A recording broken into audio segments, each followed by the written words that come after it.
Bulaklakan. Ayan. Sa hardin ng Bulaklakan. Ang inyong reyna ng kagubatan ngayong hapon na ito. Tayo ay nandito sa isang terrace coffee shop, kaya lang close. Yan. Sayang at hindi tayo makapag-cappuccino ngayon. On my way home, akat ako'y naglagalag pa ng konti dito sa Helsinki. Yan. Doon sa bandaron, ayun yung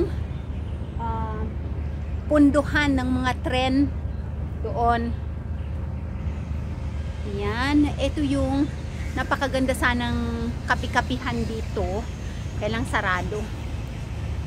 Ayan, at mga palangga, surprise, napakaraming Japanese knotweed. Ayan, ang dami-dami pala dito. Ayan, no, green hanggang dun sa taas, at may mga bench. Ayan, mga lamesa. Ayan. Sa summer sigurado mag-o-open ito. At ayun, nakatago yung mga lamesa doon at mga upuan sa gitna ng mga Japanese knotweed. Yung mga mga tanim. Ang ko siguro yan. Baka tumubo na lang siguro sila dyan or tinanim sila dyan. Ayan, hanggang doon sa taas. Sobrang dami. Ayan, libre na yung kuha ng mga gulay. Kung gusto ng gulay. Ayan, napakaganda sana kasi ayan, no, lagoon ang iyong view. Ayan, kailang sarado.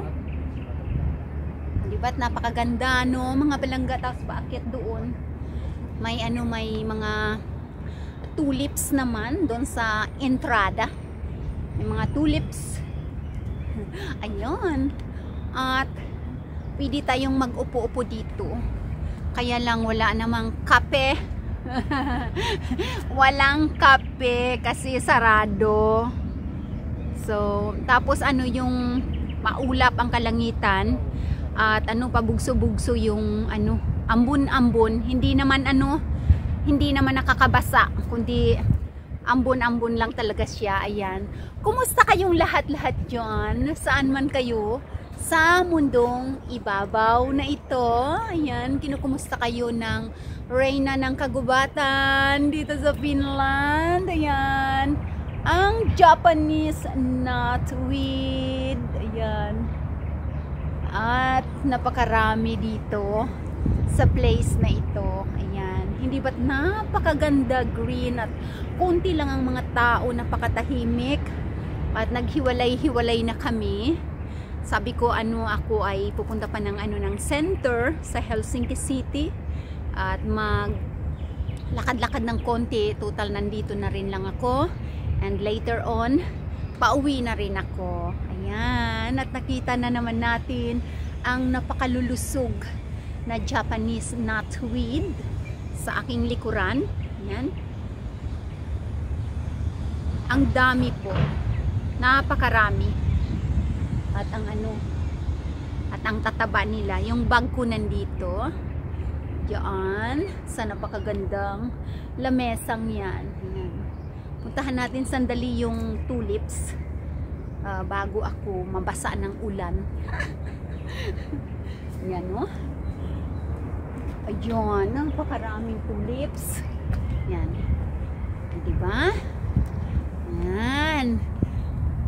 Sa hardin ng Bulaklakan, mayroon akong napagmasdan. Isang dalaga. Matay mapungay.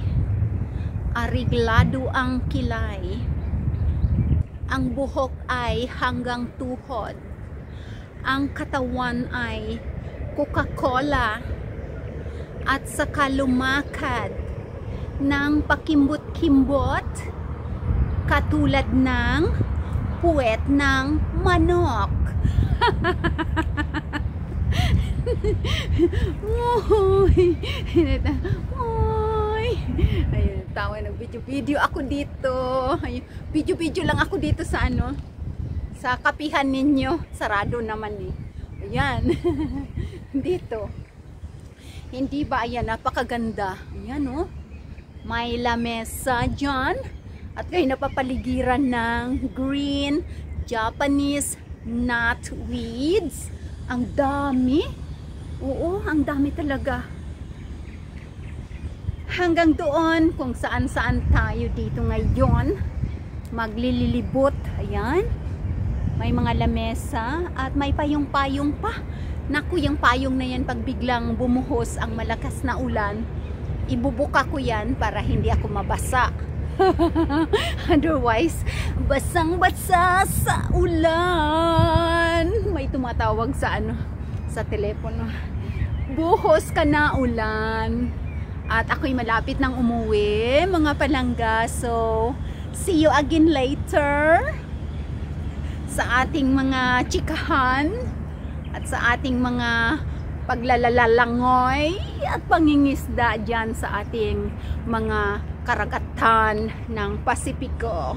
Ayan. Thank you everyone sa pag-watch ng aking mga video at marami pa tayong mga videong gagawin ngayong summer kung kami ay makapag-travel na very soon pagkatapos lang ng aking mga mission sa aking pag-aaral na ito. Okay? See you again. Take care everyone. Bye!